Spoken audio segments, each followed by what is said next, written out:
Bonsoir, amis martiens. Donc pour ceux qui ne me connaissent pas, je suis Alexandre Mangeot, j'ai 34 ans dans 2 jours et j'avais pas le 5e de cet âge que je voulais déjà explorer l'espace. Et c'est ainsi que j'ai pris part à des simulations en milieu analogue. Et c'est de ça dont je vais vous parler ce soir. En ce qui me concerne, j'ai très peu de temps devant moi pour vous décrire assez grossièrement en quoi consistent ces missions. Donc ce que je vous propose, c'est que je vous décris assez grossièrement comment se déroulent ces missions, et ensuite on approfondit là où les thématiques que vous souhaitez, avec des questions et réponses. Par contre, je les prendrai juste après ma présentation, parce qu'après je dois partir. Avant de rentrer dans le vif du sujet, j'aimerais d'abord commencer quelques mots, vous parler de quelques mots en ce qui concerne la genèse de toutes ces aventures. Je vois qu'il y a beaucoup de jeunes dans la salle ce soir, et c'est une bonne chose. Avec un peu de chance, la genèse de ces aventures inspirera peut-être quelques-uns d'entre vous, et j'en serais très heureux si ça devait être le cas. Donc en 2007, je suis en école d'ingénieur à Aix-en-Provence, et je découvre les activités de la Mars Society et de l'association Planète Mars grâce au documentaire The Mars Underground. En 2008, je suis à Sherbrooke, donc au Canada, et le rapprochement géographique avec... Allô ? Le rapprochement géographique avec les États-Unis me permet d'assister à la convention internationale de la Mars Society, où je rencontre Robert Zubrin, et j'y découvre surtout les programmes MDRS et FMARS, et il en faudra peu pour me faire rêver et m'intéresser à ces programmes, de sorte à forger ma volonté d'y participer. En 2009 et 2010, je prends part aux activités de la communauté des Villariane, notamment en voyage en Guyane, où je fais une première tentative de former un premier groupe pour effectuer une première simulation MDRS. Malheureusement, cette tentative échouera. Il faudra attendre 2012 avec une prise de contact avec Bernard Foin de l'Agence spatiale européenne pour qu'il me sélectionne pour un de ses équipages, là en l'occurrence l'équipage 113, et il me proposera le rôle de commandant. En 2013, je suis à la conférence européenne de la Mars Society à Paris. Je revois Robert Zubrin qui annonce à cette occasion le programme Mars Arctique 365, donc qui consiste à effectuer une mission d'1 an à la base arctique de la Mars Society. J'y candidate évidemment. En 2014 sont annoncés les semi-finalistes, donc consiste à tester 3 équipages à la MDRS, et je ferai partie du formidable équipage 143, sponsorisé par non moins des moindres Amelia Finzi et Paolo Nespoli, et je servirai en tant que commandant second pour cet équipage. En 2015, la sélection est annoncée, l'équipage 143 au complet est sélectionné pour notre plus grand plaisir, associé avec la moitié de l'équipage 142. Malheureusement, les choses ne se déroulent pas comme prévu, et le projet Mars Arctique 365 est finalement abandonné au profit d'un nouveau type de mission appelé Mars 160, avec le concept de mission jumelle qui consiste à effectuer 80 jours à la MDRS et 80 jours à FMARS. L'équipage est remixé au complet, et j'ai le plaisir d'être désigné commandant pour ces 2 expéditions. Donc en automne 2016 se déroulent les 80 premiers jours à la MDRS, donc dans le désert de l'Utah, et à l'été 2017 est censé se dérouler les 80 autres jours dans l'Arctique, à FMARS. Malheureusement, cette année-là, les conditions météorologiques sont extrêmement défavorables.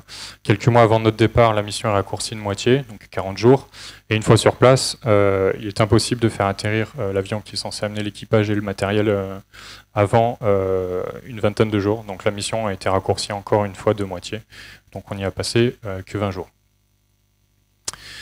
Donc j'ai pas mal parlé de MDRS, FMARS. Pour ceux qui ne le savent pas, il s'agit de bases analogues pour simulation d'expédition martienne. Donc ça consiste principalement en un habitat cylindrique, 2 étages, 8 mètres de diamètre. Les 3/4 de l'habitat sont associés au quartier de vie sociale, enfin vie de groupe. Donc les activités de travail et puis les lieux de vie ensemble. Et le dernier quart est partagé par l'équipage en termes de quartier privatif, à se partager en 6. Donc ça fait très peu de place pour les quartiers personnels. Donc c'est des bases analogues qui permettent d'accommoder un équipage de 6 à 7 personnes pour effectuer des simulations. Donc qu'est-ce qu'on y simule? Dans un premier temps, l'environnement. Ces bases ont été implantées à des endroits géographiques sur Terre bien spécifiques, des endroits qui ressemblent, qui ont pas mal de similitudes avec la planète Mars. Donc c'est en premier lieu un simulateur environnemental. Cette photo, on pourrait presque s'y méprendre qu'elle a été prise sur Mars. J'ai évidemment un peu retouché les couleurs, et en fait elle a été prise dans le désert de l'Utah, à quelques mètres de la MDRS.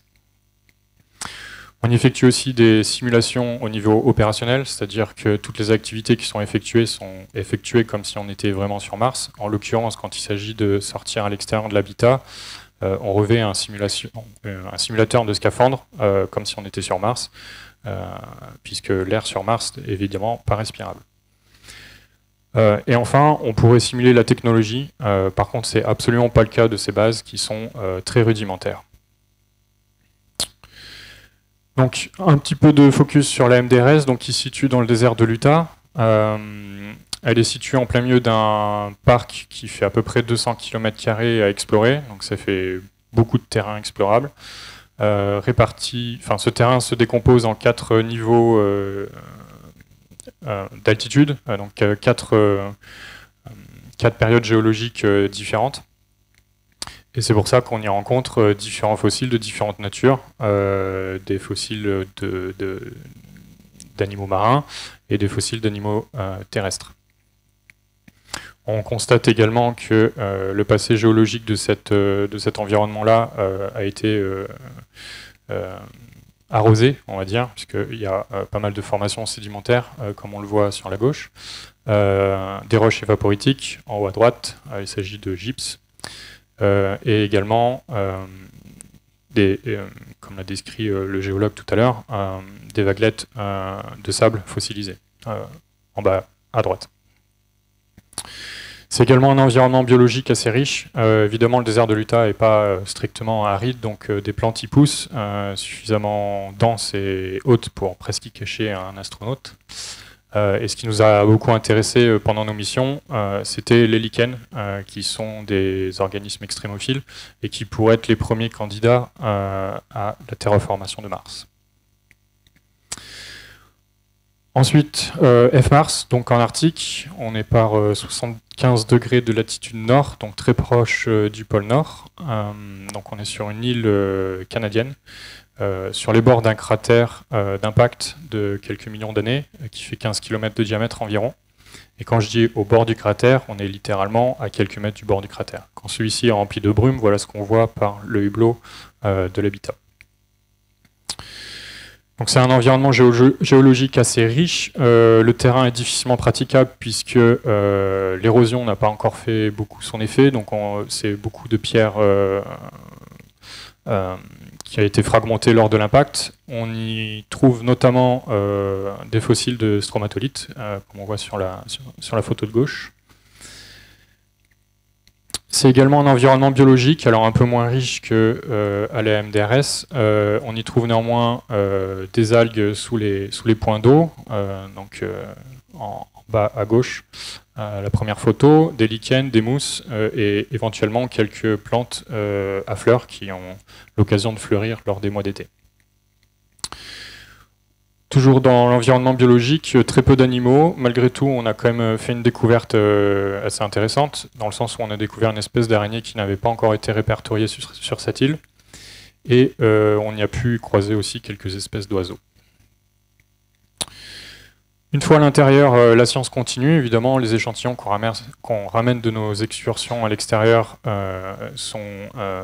commencent à être analysés à l'intérieur de l'habitat. On fait quelques analyses assez primaires et ensuite ils sont catalogués. C'est évidemment l'occasion de faire un peu de maintenance et de nettoyage avec les moyens du bord. Donc là, en l'occurrence, je suis en train de nettoyer. J'ai ouvert littéralement la lentille de l'objectif d'un appareil photo pour le nettoyer qui était grippé à cause du sable. Mais la vie à bord, ça ne s'arrête pas au travail, évidemment. On y vit comme vous vivriez à l'intérieur de votre maison, enfin, en quelque sorte. On y fait pas mal pousser de salades et d'herbes en tout genre pour agrémenter nos repas, qui sont principalement cuisinés à partir d'ingrédients lyophilisés. Alors ça pourrait paraître pas très appétissant, mais en fait on fait d'excellents plats avec ce genre d'ingrédients, et notamment j'ai eu l'occasion de pouvoir fêter Thanksgiving avec des Américains à bord pendant une de mes missions, et le repas était vraiment succulent. Et ça permet également de faire des échanges culturels, évidemment, par ce biais-là. Et donc, ces échanges culturels participent aussi de la vie de groupe, et c'est un excellent catalyseur à la bonne entente au sein de l'équipage. J'ai pas mal parlé de science, je vais finir sur une note un peu plus artistique. La vie à la MDRS est très éprouvante et met à rude épreuve l'imaginaire de ses membres, de ses participants, et donc l'aspect créatif est aussi un aspect important de ces missions, et pour ma part j'ai essayé d'utiliser les ressources locales pour exprimer un peu ma créativité. Donc là vous voyez, j'ai ramassé un morceau de gypse trouvé à la MDRS, et avec le gypse on peut faire du plâtre qui m'a servi à faire des gravures en bas-relief. Et puis on peut aussi faire des jeux de mots avec des cailloux tout simplement trouvés sur le sol. Et évidemment, un des traits artistiques qui est probablement le plus commun à tous les équipages qui passent à la MDRS ou à FMARS, est évidemment la photographie. Je vais laisser quelques photos défiler. Je m'arrête là pour ma présentation. Je serai ravi de prendre les questions que vous avez et d'y répondre du mieux que je peux.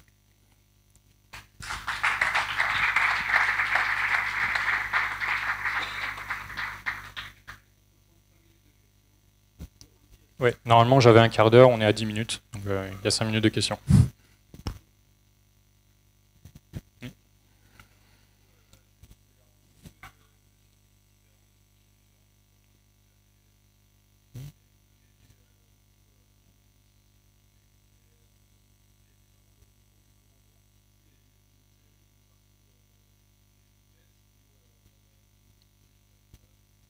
Alors ça dépend du profil de mission. Mes 2 premières missions étaient de 2 semaines, donc c'est relativement court.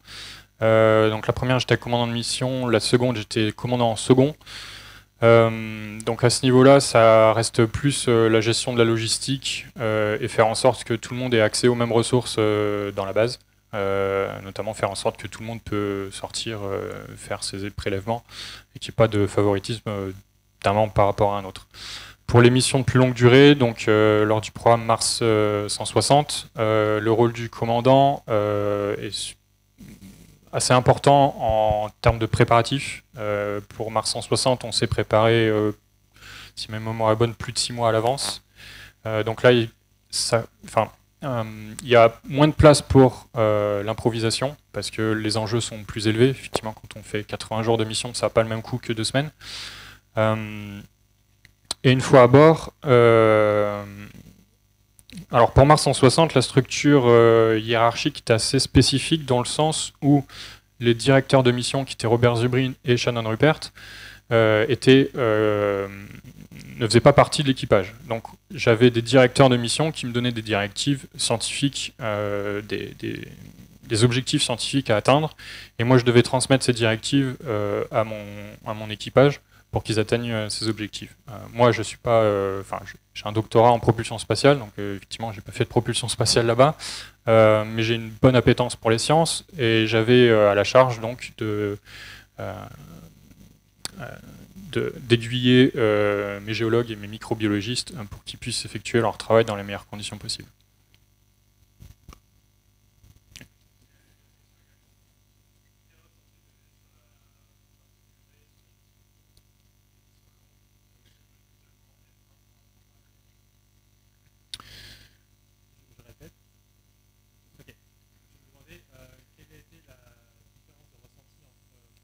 Je crois qu'on n'entend pas mieux. Mais je pourrais peut-être répéter la question. Donc la différence de ressenti entre une mission courte et une mission longue, et différence de ressenti entre FMARS et MDRS. Entre une mission courte et une mission longue, bonne question. disons que c'est pas tant la durée, c'est plutôt la première mission est forcément la plus inattendue. En fait, on débarque dans un endroit qu'on ne connaît pas, donc forcément, il y a un aspect appréhension qui est un peu plus prépondérant que sur les autres missions. Quand j'ai effectué mes 80 jours à la MDRS, ça s'est extrêmement bien passé. J'ai pas eu trop le mal du pays. Mon équipage était vraiment fantastique, et donc ça s'est vraiment super bien passé. Pour F-Mars, en termes d'isolation, à MDRS, en fait, l'isolation est quand même assez relative, dans le sens où on est quand même on n'est qu'à 10 km de la ville la plus proche, et on peut voir des touristes passer, les avions au-dessus de nos têtes. Bon, ça ne nous dérange pas plus que ça pour effectuer nos opérations, mais on se sent quand même assez proche de la civilisation. Sur F-Mars, c'est quand même tout à fait autre chose.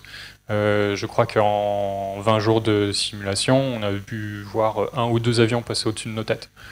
Donc c'est vraiment, on a vraiment l'impression de débarquer sur notre planète. Même les cailloux n'avaient pas l'air de cailloux normaux. Donc c'est pour dire qu'on était vraiment bien dépaysés.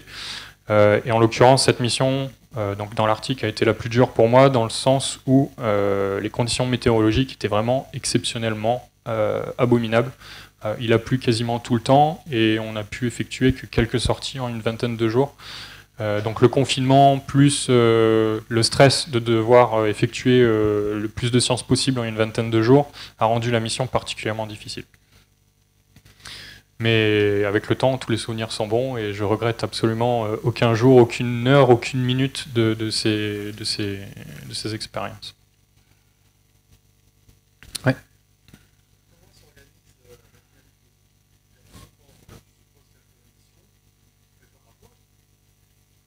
La mission, vous faites un Tout à rapport, fait. et après, est-ce que vous avez accès aux rapports qui ont été faits par les autres équipes? Bien sûr. Vous pouvez déduire ce qui revient, ce qui sort un petit peu de la trame? Est-ce que... Alors, c'est pas mon rôle, ni en tant que commandant, ni en tant qu'ex-membre d'expédition, ni en tant que scientifique, de faire la synthèse de tous ces rapports. De mémoire, en tant que membre de la Mars Society, vous avez accès à tous les rapports qui sont effectués par chaque expédition à la MDRS et à F-Mars. Pour les missions de 2 semaines, normalement, il n'y a qu'un rapport à la fin de la mission, à la fin des 2 semaines. Pour les expéditions les plus longues, donc pour le programme Mars 160, de mémoire, on a effectué 3 rapports par mission. Pour F-Mars, peut-être juste 2, puisqu'on avait une période assez limitée sur place. Mais ces rapports-là sont des synthèses des travaux de recherche qui ont été effectués. Après, pour pousser un peu plus loin dans le domaine scientifique, il faut lire les publications qui sont effectuées par les membres d'équipage. Et en ce qui concerne la synthèse de tout ce qui pourrait être commun à tous les équipages, là je pense que c'est plus le rôle de la Mars Society. Et à ma connaissance, je ne sais pas s'il y a de telles publications qui ont été faites. Oui, juste derrière. Ah.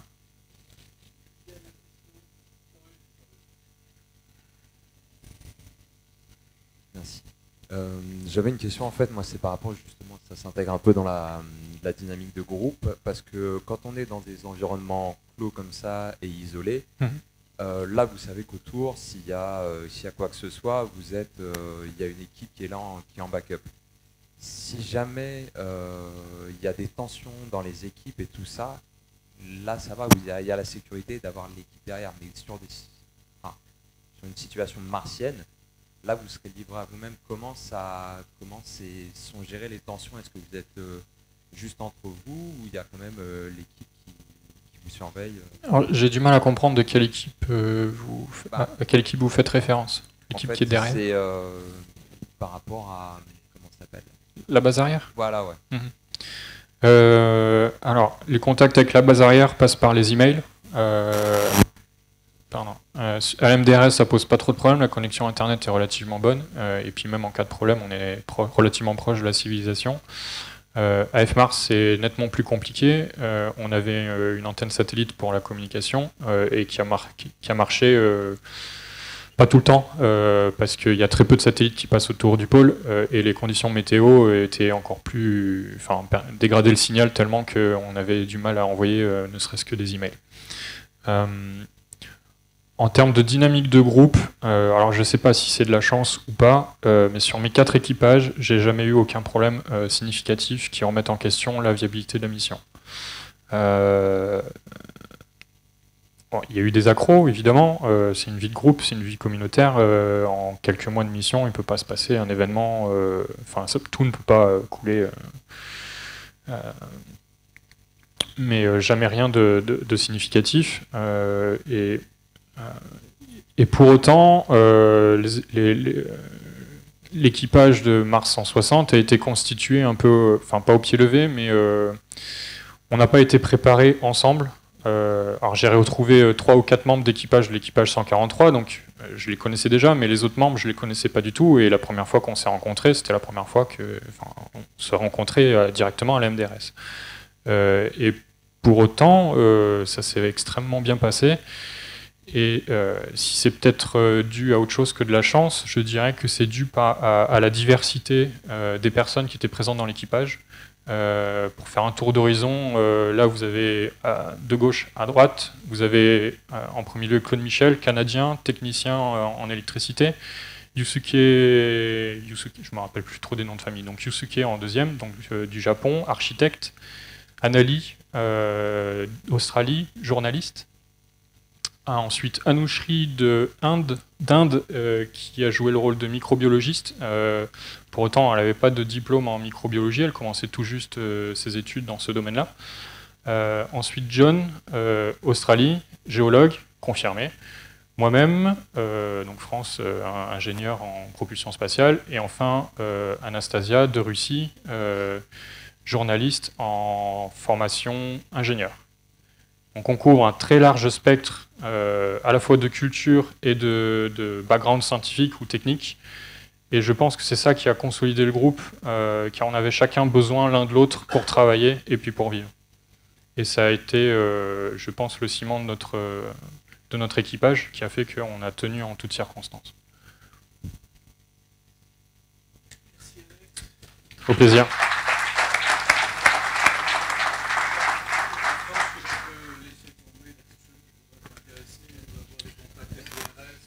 Oui, bien sûr, s'il y a d'autres questions, je serais ravi d'y répondre par email.